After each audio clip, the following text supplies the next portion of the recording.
We begin tonight with the weather. Thunderstorms moving through parts of Metro Detroit right now. We also had a tornado warning earlier in Lapeer County this afternoon. And let's go straight to Fox 2 meteorologist Stephanie Mead. She's tracking the storms for us. Yeah, very active afternoon for some, but most certainly not all. We still have a couple of active warnings right now, and luckily we've allowed one of them to expire. This newer one is up near parts of Macomb and St. Clair County. We have a pretty nasty thunderstorm over parts of just north of the Sterling Heights area. This is all tracking due east at around 35 to 45 miles per hour. The main threats with the storm right now is going to be the potential for some damaging wind, upwards of 60 miles per hour, and then also potentially some quarter-sized hail. There have been reports of 3/4 of an inch in terms of diameter of hail with these storms. So this is moving east. It's not moving towards the Detroit area, but we did see an additional thunderstorm now expire from that severe thunderstorm criteria a bit earlier. We'll get to that here in a bit. This is at about 1/4 of an inch in terms of hail there, and this was underneath a severe thunderstorm warning a bit earlier. They have since allowed that to expire out near Livingston and Washtenaw County. That's moving due east as well. So that will eventually impact the metro area within most likely the next half hour. Otherwise, heading through the next few hours here, this is by around 5:30, 6 o'clock. That broken line will have already passed through downtown Detroit. I do think we should begin to quiet down too as we head through about 10:30, 11 o'clock later on tonight, with temperatures also falling. You can tell where that cold front's setting up. Out ahead of that, temps in the 80s, right behind that 70s. So we'll eventually start to see those numbers fall. 76 by 9, 74 as we head through the later part of this evening. More rain is on the way, though, and flooding is a concern. So we'll have timing on that as well in the next 10 minutes or so. Roop?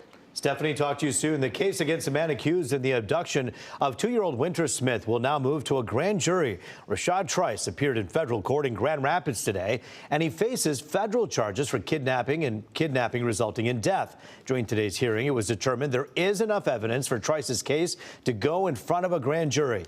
Police say Trice kidnapped 2-year-old Winter from a Lansing apartment on July 2nd. He was caught a day later, and Winter's body was found days later in an alley in Detroit. Developing news now involving a Ford executive. He's facing some serious charges following a domestic dispute. Ford's next CEO, Frank Louis Victor, is accused of slapping and headbutting his wife and then threatening to set 2 of her luxury purses on fire with a butane torch. The designer purse is worth $10,000 each. The alleged incident happened Saturday at the couple's Bloomfield Township home. Police arrested Louis Victor along with arson. He's also charged with assault with a dangerous weapon. He's being held on a $25,000 bond. Ford is not commenting on the charges. Breaking news tonight, an urgent search for this person of interest, Andrew James Hall. Police believe he is the same man who attacked a woman in a Troy parking lot and murdered a woman now in Detroit. Right now, police are conducting a frantic manhunt to get this guy in custody before somebody else gets hurt or worse, even killed. Fox 2's Jessica Dupont joining us live with the latest on this case. And Jessica, we understand there were some surveillance cameras involved, helping to connect the crimes, and the suspect knew it.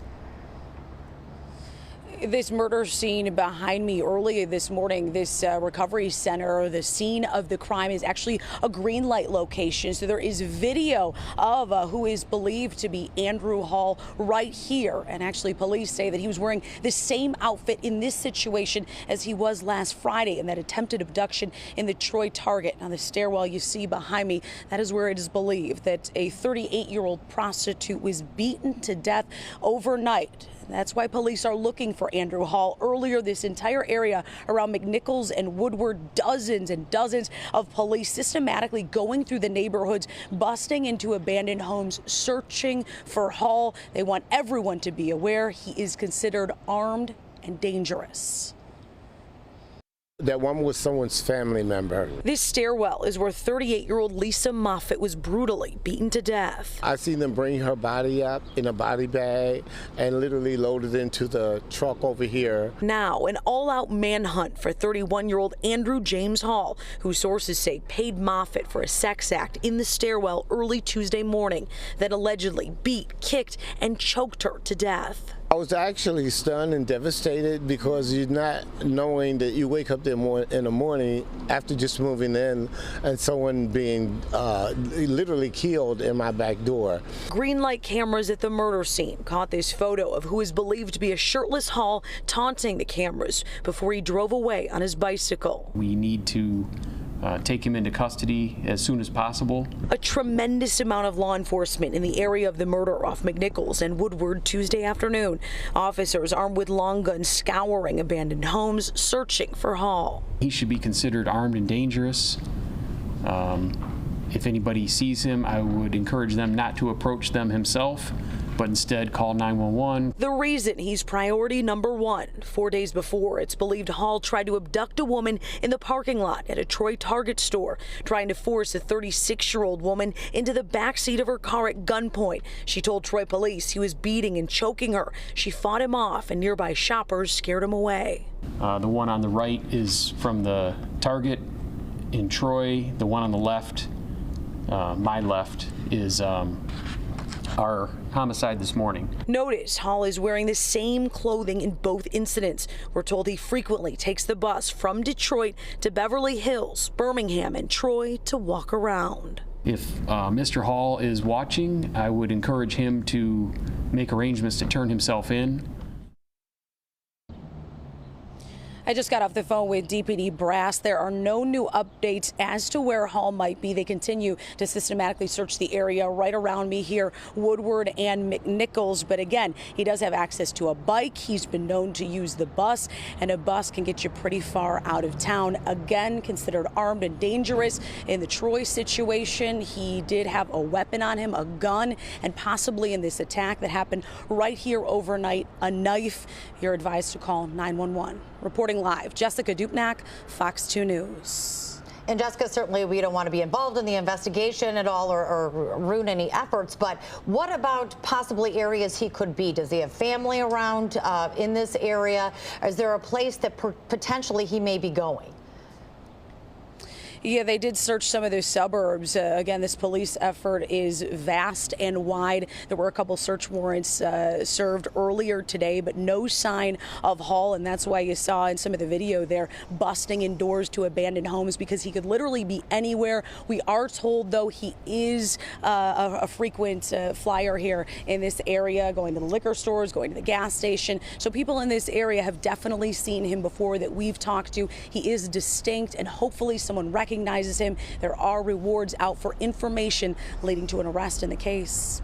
Yeah, he's wearing a pretty recognizable outfit, too, and he hasn't seemed to change it, so hopefully people can recognize that as well and say something if they see something. Jessica, thank you.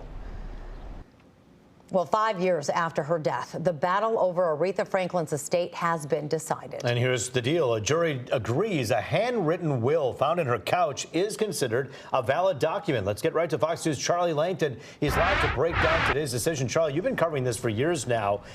Break this down for us. What was actually found? There was one in her couch. Was there not another note as well? And what did the jury decide?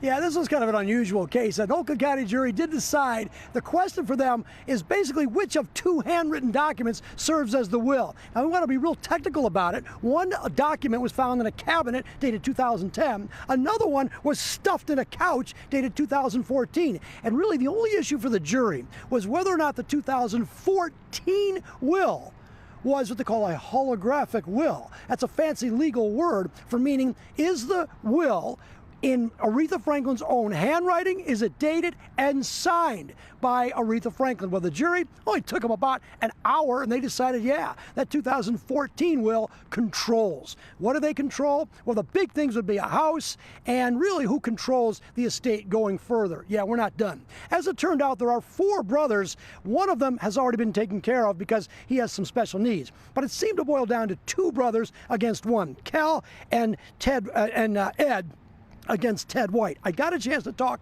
to the winning brother, Cal Franklin, as he left the courtroom. Take a look. We won. Sweet justice. Sweet justice for my mom. A very happy 53-year-old Cal Franklin, the youngest of Aretha Franklin's 4 sons, after an Oakland County jury had to decipher handwritten, messy documents that served as wills for Aretha Franklin. She was a great singer, but handwriting... Well, it was her. It was all her. So if that's the way it is, that's the way it is. It only took the jury about an hour to decide that the 2014 handwritten will, found stuffed in a couch, was Aretha Franklin's true will, and not the 2010 handwritten will found in a cabinet. Where do we go from here now? Well, first and foremost, we just want to exhale because it's been a long 5 years. Fighting with your other brothers. No. Then why do we have a trial? Well, my brother, he wanted everything to be split up evenly, which is what I wanted as well before I understood that there was a will, a 2014 will. And once I understood that, then I just wanted my mom's last wishes to be here too. That's it. Did you talk to your brother after the verdict? I didn't get a chance to, no. What would you say to him, right? He's listening. Teddy, I love you. I always loved you. Always will love you. That's what it is. Well, that is what it is. It's good to see at least, hopefully the four brothers can get together and put this aside. Otherwise, you know who's going to be the big winner. It's going to be the lawyers. But we're not quite done. All right, so the jury ruled that the 2014 will controls. However, whatever is conflicting between 2010 and 2014, 2014 wins. But that doesn't mean that it's an end. Amazingly, all the parties are going to be back in court on Monday for a pretrial to go further to decide exactly what is conflicting between the two wills and what this verdict actually means. The big thing, though, would be the house in Bloomfield Hills. It does go to Kelf, and then the grandkids, and then then who controls the personal representative, the person that actually controls the assets. It's no question about it. No dispute of all of Aretha Franklin's music royalties. Those will be split four ways, which really forms the bulk of the estate. Unusual case, not done yet. I'll send it back to you. I'm live in front of the Oakland County Probate Court today. Roop. Yeah, Charlie, give us an idea about the value of the estate. Do we have an idea of how much that's worth, and then what happens next? So it's probably worth about 80. Again, we don't really know. One of the things that the judge is going to have to do is determine the inventory. How much is actually coming in?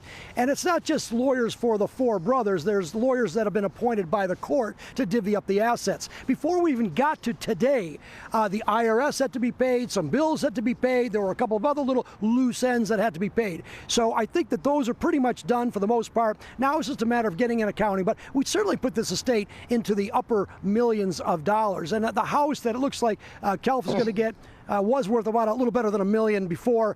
Now it's probably worth probably a lot more now. But again, all parties will be back in court on Monday, and we're not quite done. But this was big progress was made today. Yeah, we'll be watching carefully what happens on Monday. Charlie Langton for us live. Thank you.